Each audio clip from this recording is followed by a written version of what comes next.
இங்க பாரு, வண்டி ஓட்டுறப்ப எப்பவுமே கவனம் பிரேக் மேல தான் இருக்கணும். ஆ, தெரியும் தெரியும். எந்த காரணத்தை கொண்டு ஆக்சிலரேட்டர் மட்டும் திருக்கி விட்டுறக்கூடாது. அதை திருக்காம எப்படிங்க வண்டி ஓடும்? நான் சொல்றது அனாவசியமா. அதெல்லாம் எங்களுக்கு நல்லாவே தெரியும். நீங்க நகருங்க.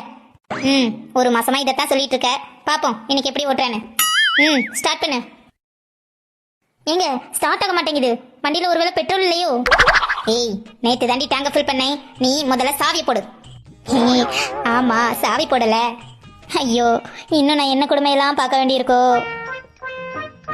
ஸ்டார்ட் ஆயிடுச்சுங்க, போகவா? இப்போ மெதுவா பிரேக்கர் ரிலீஸ் பண்ணி ஆக்சிலரேட்டர் கொடு. ஏய் நில்லுடி, மெதுவா போடி. பிரேக் போடு, பிரேக் போடு. எதுக்குடி இப்ப பறக்க? எல்லாம் தெரியும்னு பெருசா சொன்ன, இப்ப என்ன பண்ணிட்டு இருக்க? சாரிங்க சாரிங்க. அப்படிதான், மெதுவா போ. ஏங்க, இப்ப நான் நல்லா ஓட்ட படிச்சிட்டேன்ல. அடியே, முன்ன பார்த்து ஓட்டுடி.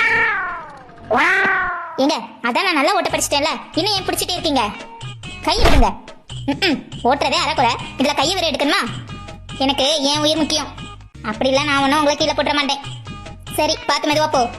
ஏங்க, அதான் இப்ப நான் நல்லா ஓட்ட படிச்சிட்டேன்ல, நாளைக்கு கார் ஓட்ட சொல்லி கொடுங்க.